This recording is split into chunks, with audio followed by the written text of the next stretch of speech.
מצוין. בעזרת השם. Very happy. Have the merit to be here. Hashem is so kind to give us life, to give us power, to give us the will.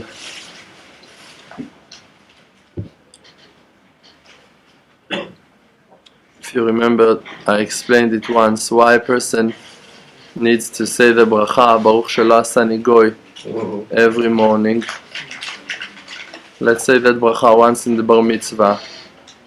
And this is it. You're a Jew, Baruch Hashem, obligated in mitzvot. Say the bracha once and this is it. Why every day you become to be a Jew? So the answer is yes. Why? Because at night the neshama goes up, and if she's crying to Hashem Yitbarach too much and Hashem's mercy wakes up on her and says, this is it, I'm not sending her to that sinner body anymore. So the person wakes up in the morning with no will to serve Hashem. He doesn't want to make Netilat Yadayim anymore. This is why we're saying Modeh Ani first thing in the morning. Because if you see that we woke up and you wanted to do something for Hashem Yitbarach, the smallest thing of them all, just have that memory somehow, somewhere, that there is Hashem in the world and you want to connect yourself to it. It means that you got the soul of a Jew today, tonight. And now you can say the bracha Shelo Asani Goy. This is why Rabbeinu is saying also that is the beginning, the basic point of happiness, that you find that connection to Hashem Yitbarach, that you're connected to Hashem Yitbarach.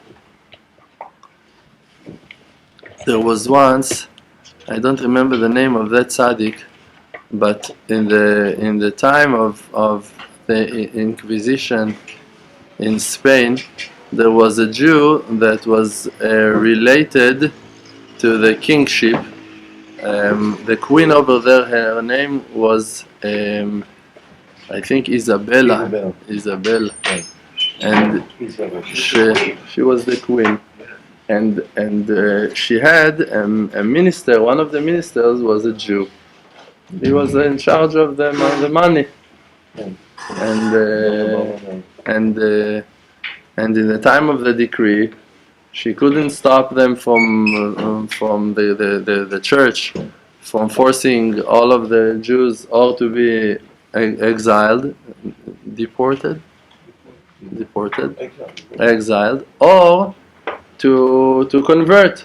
So there were a lot of Jews that were hiding their Judaism, and a lot of Jews that convert, and a lot of Jews that took their stuff and went to look for themselves somewhere else.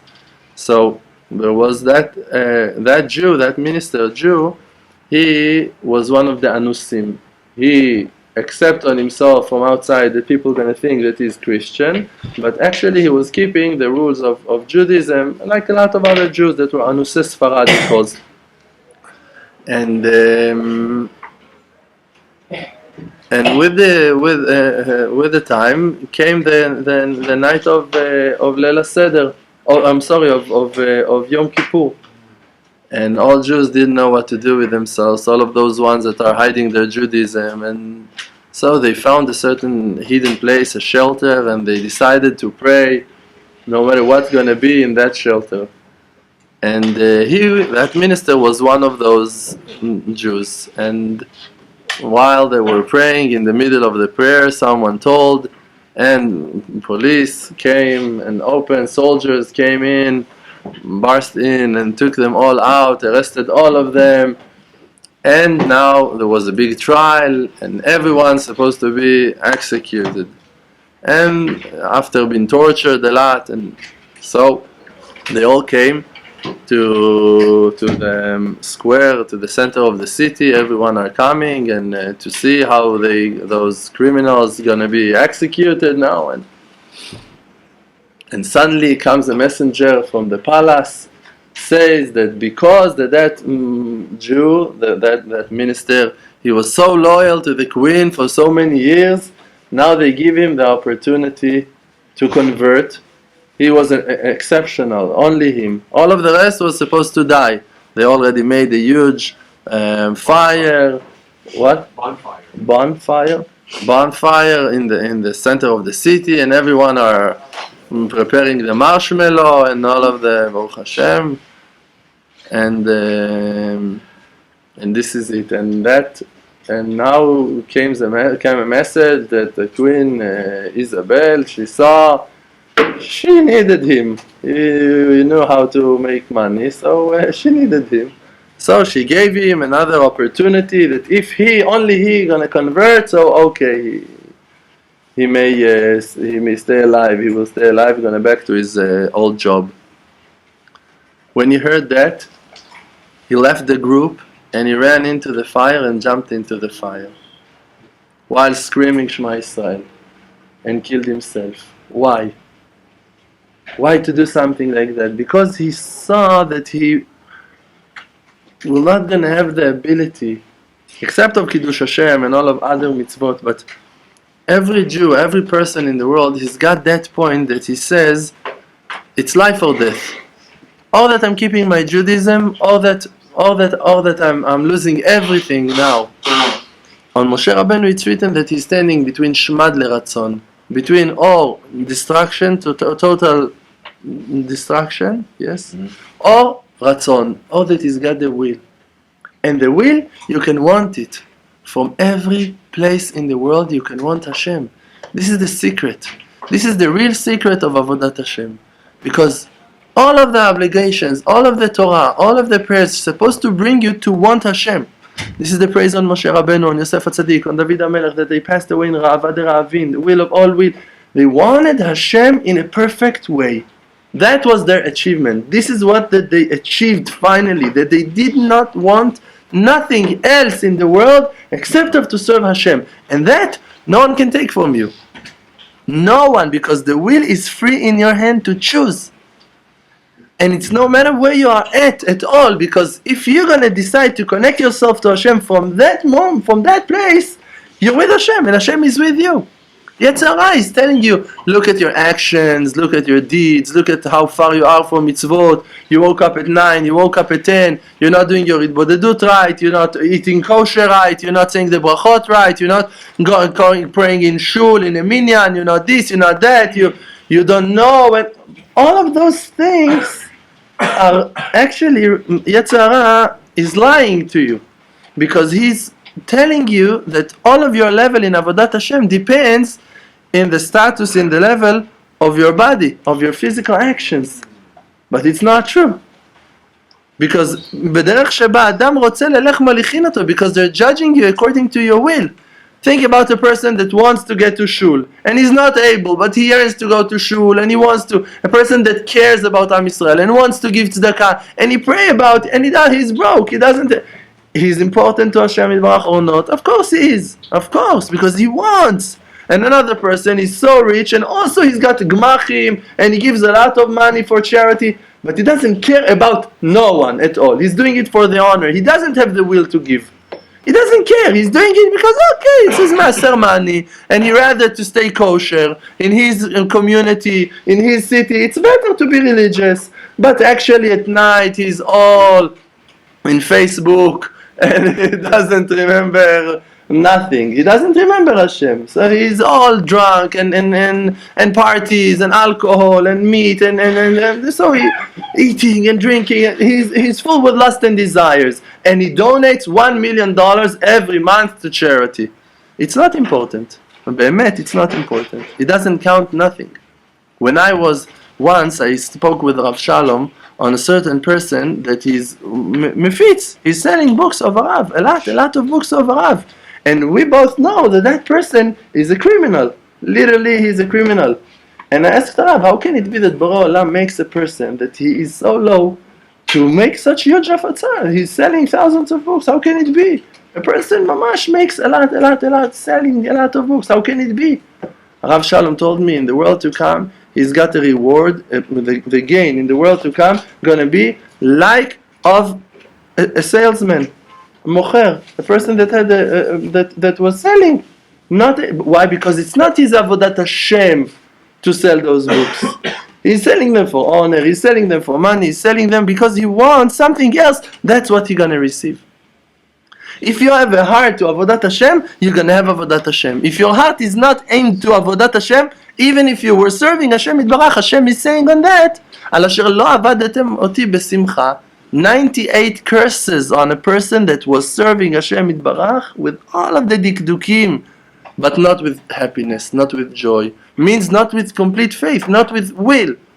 He was just an FFB, this is it. He was religious, this is it. He doesn't have a choice, it's a certain culture. He born into that stream, being religious, and this is it.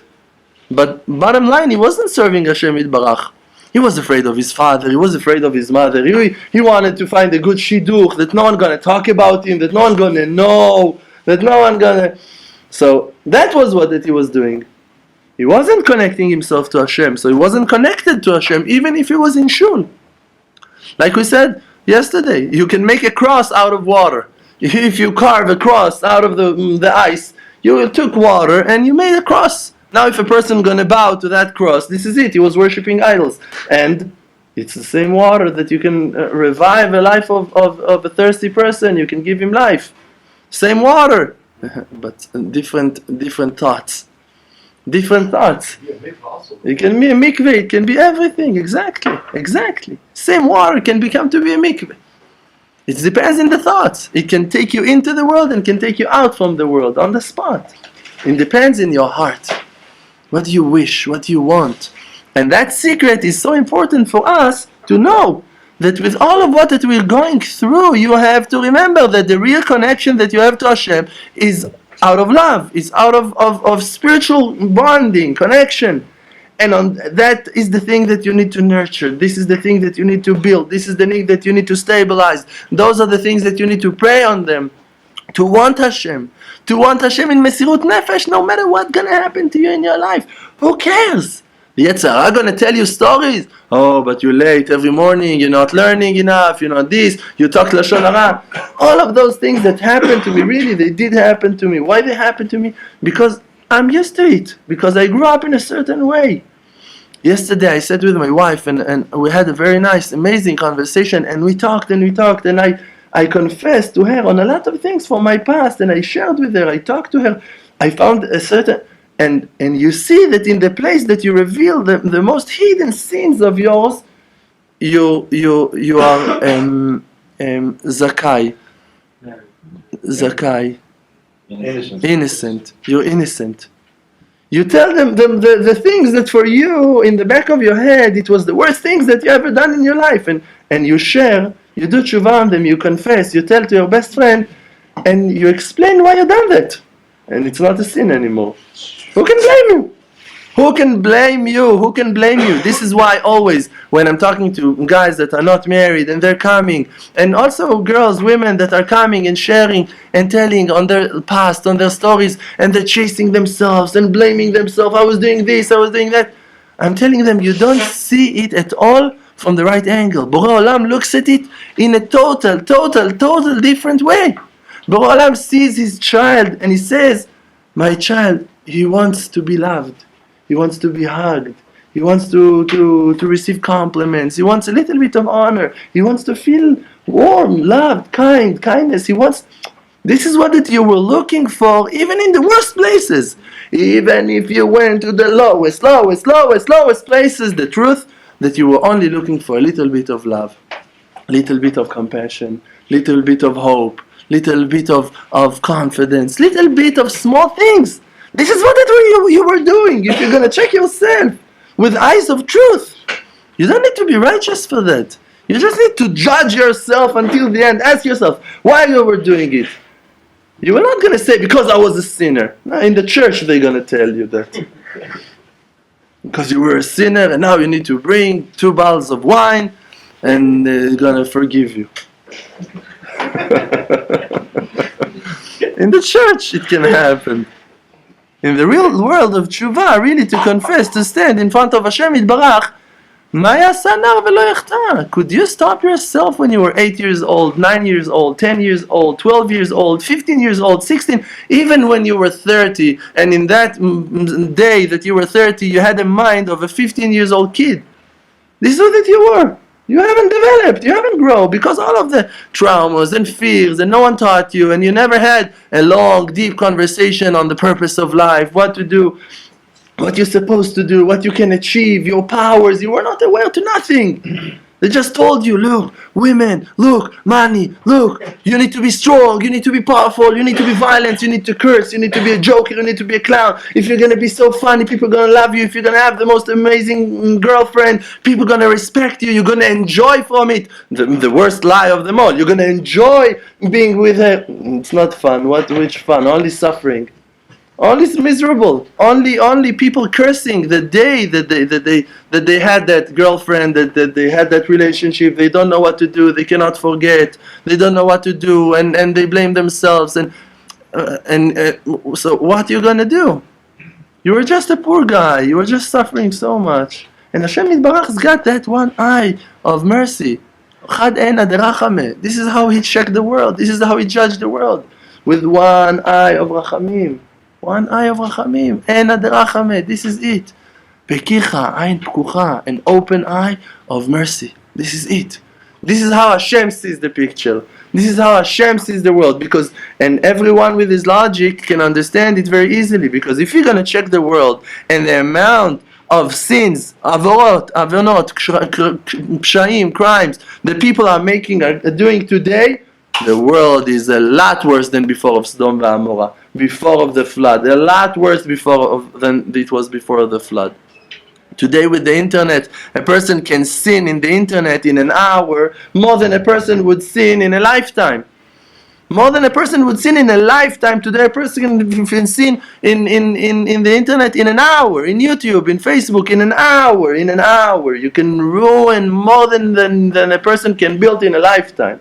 In an hour. And there are people that are addicted. There are people that are 24/7 in front of the computer. What can you do?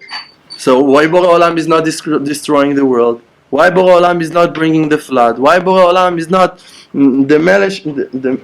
demolishing everything? Why? Because it's not what that He wants. It's not His will. It's not what that He sees.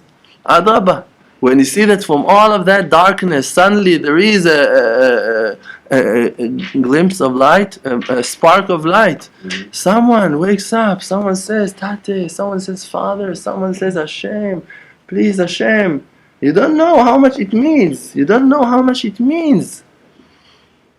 You don't know how much it means. How much it means in the eyes of a father that haven't saw his child for 20 years.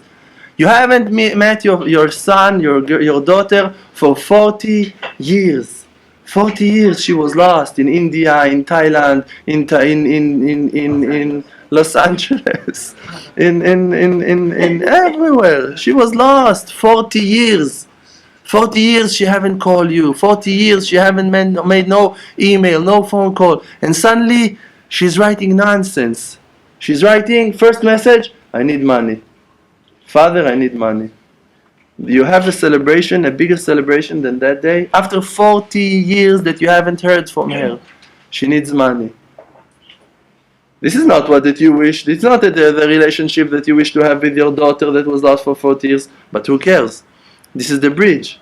First step, second step, third step. Here, I'm wiring you. We'll be in touch. First of all, you immediately $1,000, $2,000. You're not thinking immediately. Bore Olam is doing the same. How you have parnasa?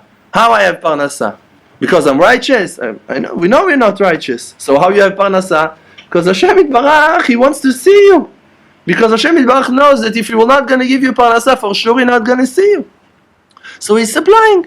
So He's giving, and He's helping, and you say thank you, and you appreciate, and a little bit more, and more, and more, and your confidence and your faith is getting stronger. And you see, oh, it was Hashem that gave me the money, and suddenly after 40 years you say, oh, my father, even though that I hated him so many years, but I see that he cares. Immediately when I told him that I need money, so he wired, so I'll write another text, I'll tell him thank you. And from that thank you, you have how are you, and from that how are you, you have fine, and Baruch Hashem, and thank you, and more, and maybe I'm going to be in the area in Pesach, and suddenly you can meet in the, and then the relationship comes back. How? Why? Because Hashem is merciful. Because Hashem is so kind. Because immediately when He hears something, He cares. And we need to appreciate that. We need to know that every small thing that you do in Avodat Hashem counts. You're not supposed, the person always looks kadima, in front of him, to the future, forward, and he's saying, hey, I can achieve so much, and where am I holding? I was supposed to finish Shas until today. 10 years in Tshuva, you can finish Shas easily. 1 page of Gemara a day, I could be in the second half or second Shas already. And I haven't completed the Shas, and not finishing Shulchan Aruch, and what's going to be with my eyes? And in Bodedut, I could achieve so much, and I'm so lazy. And it's not the way. It's not the right way. It's not the right way. You need to look on what that you achieved, not on what that you lost. What that you lost it. On what you're looking. You don't have it to look at it. You lost it. You lost 20 years. You lost 40 years. Okay, I agree. You lost them. There is no loss that is worse than what that you lost. Okay? Let's mamash say it out loud. You lost. It's a horrible loss. Amazing. There's nothing to do with it. You cannot bring it back. Okay, so move on. You cannot bring it back. This is the conclusion. It's the right thing. I had a friend. I hope he's my friend. I don't know if he's my friend anymore. That he called me once and he said that he hates life and he doesn't want to live anymore and he wants to commit a suicide and he finished already. It was enough and everything. I spoke with another friend without mentioning names. He doesn't know him also, but I just shared it with him. I told him, a friend of mine called me, told me he wants to kill himself and so he told me he's right in everything except of the conclusion. Life stinks. You're right, but it doesn't mean that you need to kill yourself. You need to work on yourself. You need to have faith. And then, Baruch Hashem, you're going to find Hashem Yitbarach in your life. When you don't have Hashem Yitbarach, Rabbeinu is saying, Mi she'en lo Emuna, chayav enav chaim. If you don't have faith, you cannot call your life life. It's not life when you don't have Hashem. When she was cheating you, and they betrayed you, and they stolen from you, and you don't have no hope, and now you need to do all from the beginning. Who wants life like that? You're right. No, you're right. But if you know that it's all for the good, you don't care about nothing. And you can start over immediately, on the spot. Rabbi Chaim Vital, that he had a lot of mistakes in his Avodat Hashem. He's testifying on himself. He was sinning, he was making sins. He was sinning, he was chotei in a lot of things. He was doing tshuva on it. He was a huge Talmid Chacham. He was a huge righteous man. But he had his fallings. He was falling. And one time he said to Ari HaKadosh, how can it be that you tell me that I'm righteous if I'm falling so many times? So he told him, you should know. Your soul is coming from the roots of the soul of Nishmat Rabbi Akiva. And Rabbi Akiva's soul is coming from the neshama of Rabbi Yochanan ben Zakkai. And both of them, I don't know what's the source for that. Maybe it's a Gemara. I don't remember seeing it. On Rabbi Yochanan ben Zakkai, that he also was an Am Haaretz for 40 years of his life. But it's written in the praises of Rabbi Chaim Vital. It's written here on Rabban Yochanan ben Zakkai that he was the Nasi of Am Yisrael. That for 40 years of his life, like Rabbi Akiva, he was an Am Haaretz. I don't know the source for that on Rabban Yochanan ben Zakkai. And Rabbi Akiva, it's written in the Gemara. But Rabbi Chaim Vital, it's enough of an evidence, so it's okay. And he said, because you're coming from their soul, from the soul of Rabban Yochanan ben Zakkai, and from the soul of Rabbi Akiva, that are both coming from the root of the souls of Yosef HaTzadik, Rabbi Akiva ben Yosef, Akiva ben Yosef. So be coming from the soul of Yosef HaTzadik, this is why you have to go through darkness. And they're not angry, no complaints at you that you're going through those darknesses in your life. It was obvious that you're going to sin. No one is angry. The tshuva, move on in your life. It's not damaging your Avodat Hashem. It's the same. Can you change your luck? You can change your life. You can change your history? No. So now that this is the reality, this is who that you are, you have to accept it, that it was the will of Hashem. And if Hashem wanted it for you, so it means that it's the best. Hashem wanted it. Hashem, the Creator. The Avar HaChaman, Father of Mercy. He wanted you to fall and fail and do whatever you've done. And things that you don't remember and you're going to remember in a few years when you're going to be a little bit more sober. You're going to wake up to remember what really you were doing over there. But Hashem wanted that also. Hashem wanted that also. You do tshuva on tshuva. Why Hashem wanted that? Because only like that you can buy humility. There is a person that he is humble, that his body is humble, so he can humiliate himself in the field. He's got that ability to humiliate himself even without sinning. He's standing in front of Hashem, he sees the greatness of Hashem, he becomes to be shy, he becomes to embarrass, he becomes to do tshuva. Immediately he's doing tshuva. Why? Because he is a humble person. But a person that his body is strong, is stubborn, is arrogant, he cannot do tshuva until he is humiliated. This is why Hashem is humiliating us, that we're going to do tshuva. But Hashem doesn't care. Hashem doesn't care. Hashem is not angry. Hashem doesn't care. Just, He have to bring you to the purpose that you're going to be humble, that you're going to surrender, that you're going to say, thank you Hashem, it's all you. Now you can see. Because the radical change is so radical, the change is so radical, because Mamash, He took you from the pit, from the filth, from the darkness, from the depths of hell, and from that place He brought you to Eretz Israel, to Jerusalem, to learn in yeshiva, to be avrech, to have a family, to have children. You say, hey, something happened here. It's not a not natural process that happened with me. I have to have the hand of supervision inside of my life. So, from that you see the edges, you see the kitzoniyut. Yes, I say that. Extremism of your life. From that you wake up to say, there is a Creator, there is Hashem. And without it, you wouldn't wake up. If you would just have a regular, calm, religious, holy life, you wouldn't wake up. Like that you can see thousands and thousands of religious people that are not waking up. Why? Because they're arrogant. Because they have their shul, they have their sidre limud, they're learning, everything is cool, everything is quiet, they have their panasa. They're not waking up to seek for Hashem Yitbarach. If you see Hashem Yitbarach, it means that Hashem Yitbarach shows His face to you, reveals His face to you. When Bore Olam said, Haster astir panai, I'm going to hide myself in a hastara that's inside of a hastara, means I'm going to hide the fact that I'm hiding my face from you. You cannot see him. Moshe fainted. Moshe fell on the floor, fainted. This is it. If Hashem going to hide the fact that He's hiding His face from you, you cannot find Him. No way in the world you can find Him. This is what goes on in the world. You talk to people, you tell him Hashem, like I told you on myself, like you can tell on yourselves before of the tshuva. Hashem, Yom Kippur, Shabbos. Who cares? Radical people. Ancient people, Atikim, who cares? Imaginations. Sick people, crazy people. They don't know the downtown and the center of the city. They don't know clubs. They don't know alcohol. They don't know drugs. They don't know women. They don't know the beach. They don't know trance music. They don't know house parties. They don't know ecstasy, LSD. They never heard on the new generation. They don't know. They haven't heard. They're ancient people. You're talking about old people. You're talking about people that haven't developed. You don't know what you're talking about. You know what is an after party in Amsterdam. You know what you're talking about. Wake up, wake up. You know cocaine. You don't know nothing. You never touched drugs. You know cocaine. You know crystal. You know cocaine. You ever tried it. If you haven't tried it, you cannot talk. You don't know nothing on your life. This is a place that a person is so deep that he's not aware to the depths that he's at. You ever been to Vegas? You haven't been to Vegas.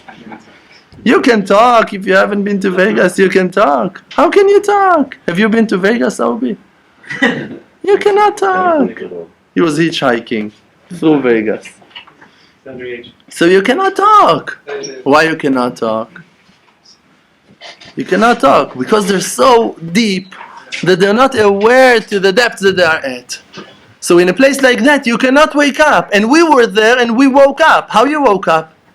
How you woke up? Because of charity? Because of what? Or because of Tfilat Shmona Esrei? Because of your long Itbodeduyot over there in Vegas? Because of what? Because Bore Olam had mercy on you. Only because of the mercy of Hashem. This is why you cannot criticize no one, and you cannot talk about no one, and you cannot know who is no one. And if Rabbi Chaim Vital had his failures, and if Rabbi Akiva had his failures, And no one achieved the level of Rabbi Akiva. When Moshe Rabbeinu saw, Bore Olam shown Moshe Rabbeinu a sight of Rabbi Akiva teaching the Avrechim in the Yeshiva, the Tanaim, the generation of the Tanaim, Moshe Rabbeinu was weak. Moshe Rabbeinu almost fainted because he saw the greatness of Rabbi Akiva. That Rabbi Akiva started his tshuva when he was 40.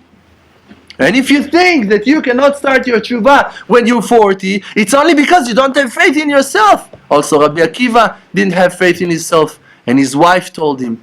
He came to his wife and he told her, everyone are laughing at me, everyone are making fun of me in the school, in the Talmud Torah, in the Cheder.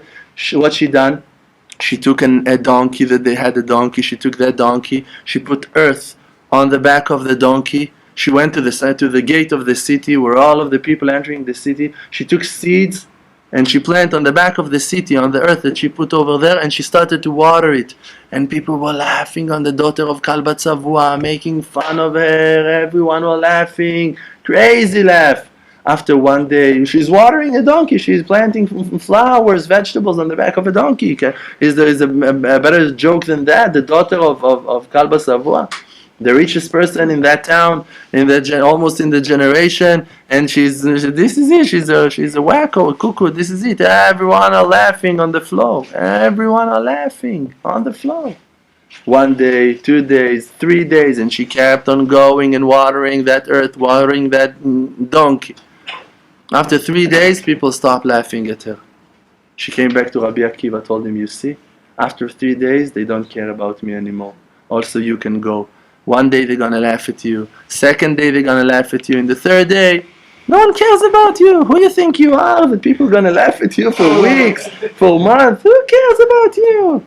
The arrogance of the person doesn't let him develop in Avodat Hashem. But if you decide, Po eshev ki ivitia, this is what I want to do. I want to learn Torah. Like Rabbi Eliezer HaGadol, Rabbi Eliezer ben Orkanus. Another best example. Pirkei de Rabbi Eliezer, Rabbi Eliezer HaGadol, Rabbi Eliezer ben Orkanus. Only when he was 27, he started to do tshuva. He was crying. His father came to him, tell him, why you cry? He said, I want to learn Torah. He told him, why I need to learn Torah? Maybe you need to work in an easier. He was working between the rocks, between the stones. He was plowing between the rocks on the mountain. So he told him, come, plow on the flat, in the mishol.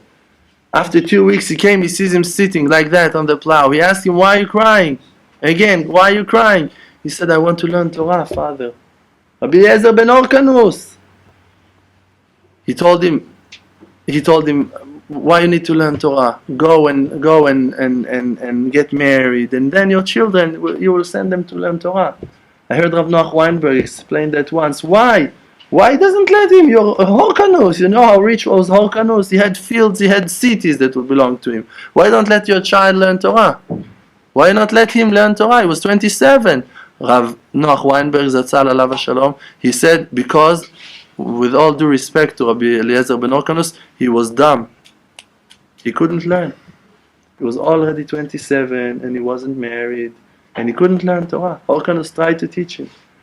And then he's crying again and again and again, and Eliyahu Navi comes. Eliyahu Navi comes to him and sees him crying and asks him, why are you crying? Why are you crying? So he told him, I want to learn Torah. Why Eliyahu Navi is not teaching him? Eliyahu Navi tells him, go learn from Rabbi Yochanan ben Zakkai. Now we can see why from Yochanan ben Zakkai. Because in the book of Rabbi Chaim Vital it's written that Rabbi Yochanan ben Zakkai was also a Baal Tshuva. This is why you can go to learn only from the Gdol Ador, from the present Nasi, Prince of Am Yisrael, Rabbi Yochanan ben Zakkai in Jerusalem. He went to him, he knocks on the door, Rabbi Yochanan ben Zakkai opens the door, tell him, what are you doing here? He said, I want to learn Torah. He said, your father haven't taught you Torah? He said, he tried. I couldn't catch nothing. He sat with him and taught him to say Kriyat Shema and Birkat Hamazon, 2 mitzvot mideoraita. Taught him, told him, all right, now you can go. He said, I'm not moving nowhere. Told him why. He said, I want to learn Torah. He said, I just taught you. He said, I want to know all of the Torah. All of the Torah.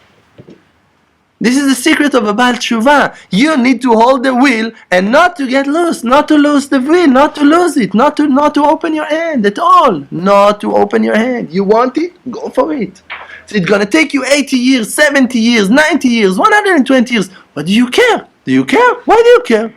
Why do you care? After 120 years, you're going to go out from this world that you cleaned everything, that you fixed everything. What do you care? It's not enough for you to achieve that in the age of 70? No, today. Why today? I need to finish Shas. Today you want to finish Shas? Shas can finish you if you're going to try to finish it today. You cannot carry all Shas on your head. You don't have the ability. I talked to a friend of mine. I told him about a certain option that he's going to go and buy a house and he's going to sell that house. I gave him a very good deal. I offered to him something that someone offered to me and I didn't want to take it because of the area. And I offered it to him. So he went and spoke with his wife, and his wife told him, I don't know, I want to live in this area and that area. And they were talking, and then he told me what I'm going to tell her. I told him, tell her that she haven't married Rabbi Akiva, that she's married to you. She doesn't have a husband that wants to stay all day long in the yeshiva and not to move from the Gemara. It's not you. You need to move things. You need to make some business. If this is your level, that you need to be a little bit outside also, this is your level. A person cannot lie to himself to say, no, I need to be a Talmid Chacham, I'm going to be a... You're not able to be a Talmid Chacham today. You're not able. Can you sit 8 hours in front of a Gemara and you're thirsty and thirsty and thirsty to read another line and another Chidush and you're so amazed and where are those books? Why the yeshiva doesn't have all of those books? What's going on? And the yeshiva, it's small, it's too small for you. You have that? You don't have that. So work with what that you do have. Instead of chasing after yourself and blaming yourself, I'm not a Talmid Chacham, I was supposed to be a Talmid Chacham until today I could achieve this and that. It's all a lie, it's all a sheker. It's all a sheker. You couldn't achieve nothing because you have holes in your barrel. You still have holes in your barrel you cannot contain. In the moment that you learn something, you become to be arrogant. Immediately you see, going, talking, sharing, this and that, and telling the Gemara is saying this and that. And come on, do you know to teach Gemara? You know to talk Gemara? You have the ability. So why are you doing it? Because you're arrogant. So if you're arrogant, you cannot contain. A vessel that contains, it's a humble person, a humble vessel that can contain. The Torah Mimidbar Matana is a free gift. If you're not holding that level, that it's all a free gift, whatever you have, it's a free gift. So you cannot teach. How can you teach if you're arrogant, if you're a mountain, if you're arrogant, if you're high?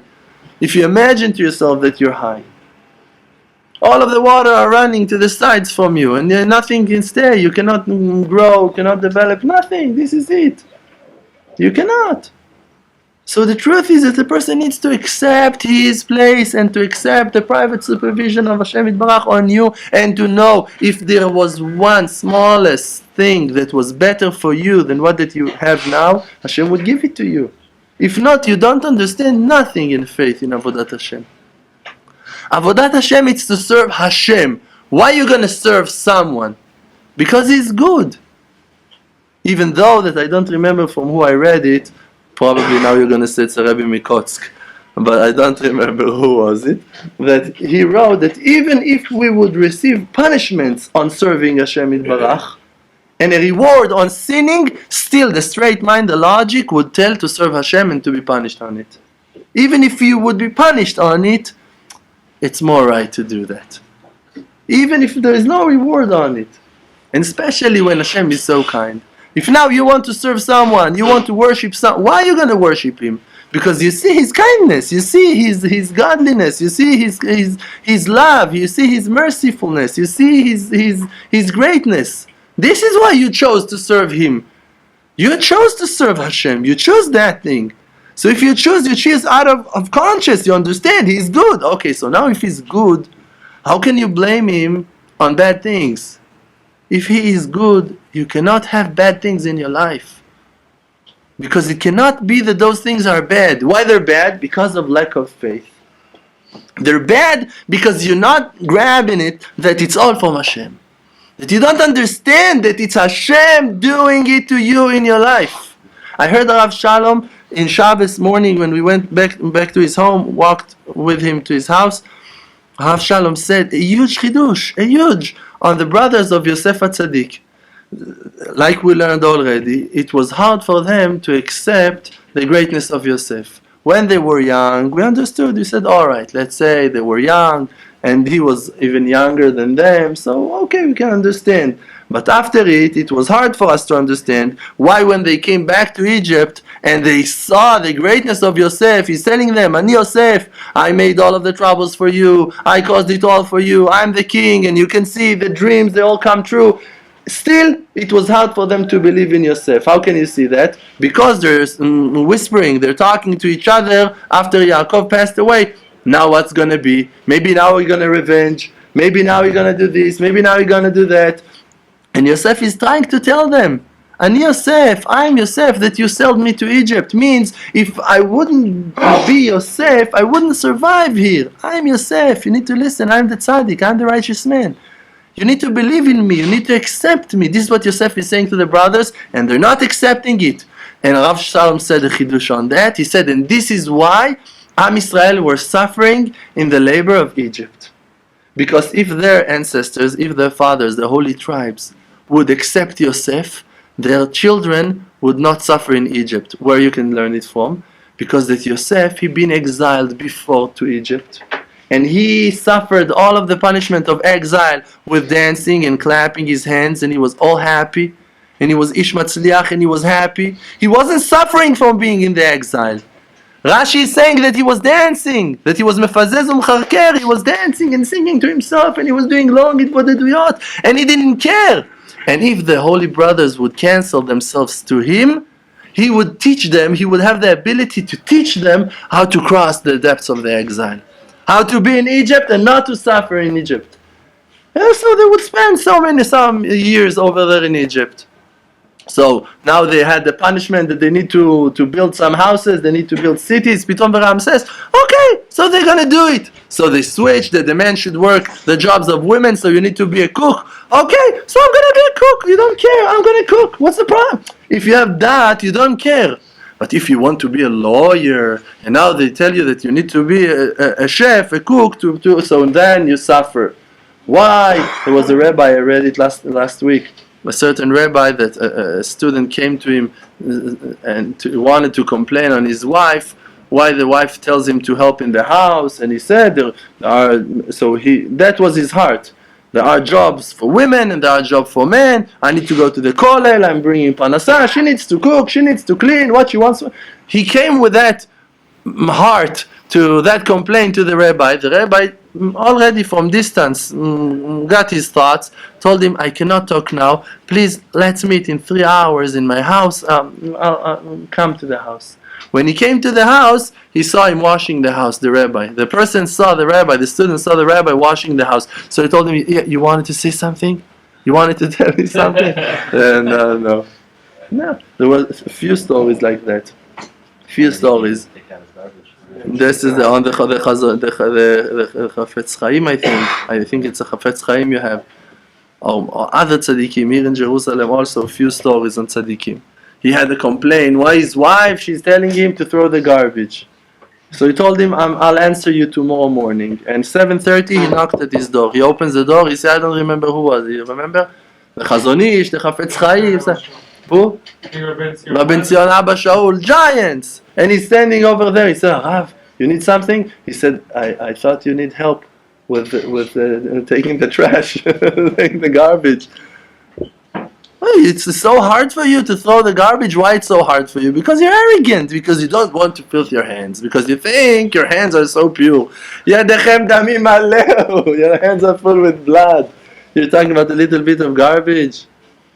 Yoshua bin Nun lo yamish min ha'oel. Yoshua bin Nun is throwing himself into the yeshiva and he's fixing the benches and he's making cups of tea to everyone and he's helping everyone and he's asking, do you need something? Can I help you? What do you need to do? And the Mefarshim are saying that what was he doing to fix the benches over there? He was fixing to every person the right seat according to his level.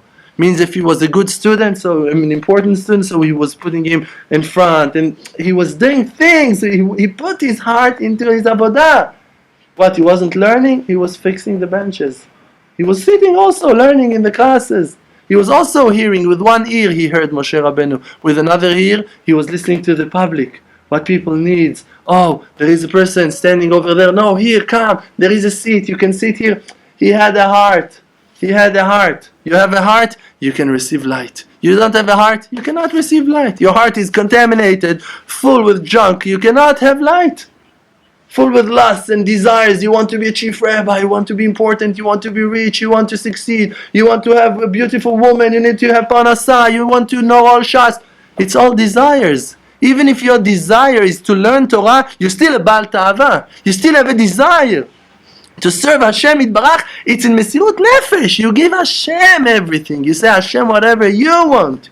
You want me to wash floors? I'm going to wash floors. You want me to clean streets? Rabbi Yehuda Ze'ev Lebovich, ben Rabbi Yechiel Tzvi, he was Menakeh Rechovot, cleaning streets in Tel Aviv. Rabbi Yosef Voltoch, he was cleaning streets in Tel Aviv. You're talking about Tanaim. Rabbi Yehuda Ze'ev Lebovich, one of his students, asked him what was his intention, Kavanat HaLev, when he was cleaning the streets. He said, I was hugging Eretz Israel with my broom, with my matateh. Out of Ahavat le'Eretz Israel. How you can hug Eretz Israel? He was menakeh, cleaning. How? What is it? Sweeping the streets of Eretz Israel. This is how he was hugging. With that intention, you can clean the streets, sweep the streets, and it's going to be so important. You have the problems. Why? Because you're arrogant. You're full of yourself. You're full of imaginations, like you have a certain being. But if you're going to throw all of that, all of those imaginations, you're going to be so happy. You're going to have Hashem Yitbarach with you. And then, it doesn't matter what you're going to do. You can be the lowest person in Am Yisrael and to glow like a lighthouse. To be so happy. To have Hashem Yitbarach with you. To have Hashem Yitbarach with you. Who was Yosef in Egypt? He was nothing. He was nothing. He was a slave. They sold him for shoes, for a pair of shoes. He went to Egypt. He was a slave in the house of a certain minister. He'd been thrown to the prison without trial. For life sentence. This is it. He was a dead man. But he was glowing. Everyone could see. The minister, the one that was in charge on the prison, saw that Yosef is succeeding in everything. Potiphar before saw that Yosef succeeds in everything that he's doing. Why? Because he had Hashem. You can be a slave in Egypt, been sold for a pair of shoes, and to have Hashem with you. And everyone looks at you and you glow and you succeed. Why? Because you're humble. Because you're humble, because you know that Hashem Yitbarach is with you. This is the beginning on our Torah, of our conversation today. Again, go to that place. Your connection to Hashem, it's your will. If you want to have Hashem Yitbarach in your life, you have Him. You don't need to do nothing for that. Now, you have confusions? Okay, you need to learn Torah. You have questions? Okay, you need to go ask Harav. You have doubts? Okay, you need to go to confirm with yourself if there is Hashem or not, Chas Shalom, in the field, in your Itbodediyot. No problems. But if you're going to come to that decision, I am with Hashem and nothing going to separate us, this is it. Nothing going to separate you. This is it. In all matters of life, in all aspects of life, you're going to have Hashem in your parnasah. If you're rich and if you're poor, you're going to have Hashem in parnasah. You're not going to suffer from your poverty. You can have Hashem Yitbarach in your shidduchim. If you're married, if you're not married, you have Hashem Yitbarach with you. Tov Hashem lakol. Hashem is good for everything. Hashem is good for parnasah. Hashem is good for health. Hashem is good for shlom bayit. Hashem is good for being a talmid chacham. Hashem is good for everything. If you have something not good in your life, it's because that you don't have Hashem Yitbarach in that place. That you don't believe that it's Hashem Yitbarach in that place. This is why you need to take that scene, that situation, that part of your life to the field. And to talk about it with Hashem. To tell Him, let me see that it's you. Let me see that it's you. Let me see that those difficulties, it's you. Let me see that you are Hashem. Like that the holy tribes couldn't see that it was Yosef until Yosef is coming and telling them, Ani Yosef. Also Hashem going to come to Am Yisrael and going to tell them, Ani Hashem. Ani Hashem Elokecha. I am Hashem. I am Hashem. It wasn't a police officer, it was me. It wasn't your wife, it was me. It wasn't your husband, it was me. It wasn't the bank account clerk in the bank, it was me. It wasn't the parnasah, it was me. It wasn't your lust, your desires, it was me. It wasn't your parents, it was me. You need to come to that. How are you going to come to that? If you're going to want. If you're going to want to have a perfect, complete faith. To go every day to the field. And every day to check all of your life. If Hashem was there or not. On that do tshuva. Hashem, I forgot you during Shachrit. I forgot you when I was eating. I forgot you when I was sleeping. Rabbeinu was remembering Hashem when he was asleep. He woke up and he said, I was sleeping on that issue of left-handed, of iter yad. He was sleeping, thinking Torah while he was asleep. This is how he was asleep. You go to sleep. Who's going to save you? Thank you, Rabbi Isai. Chazak u'baruch.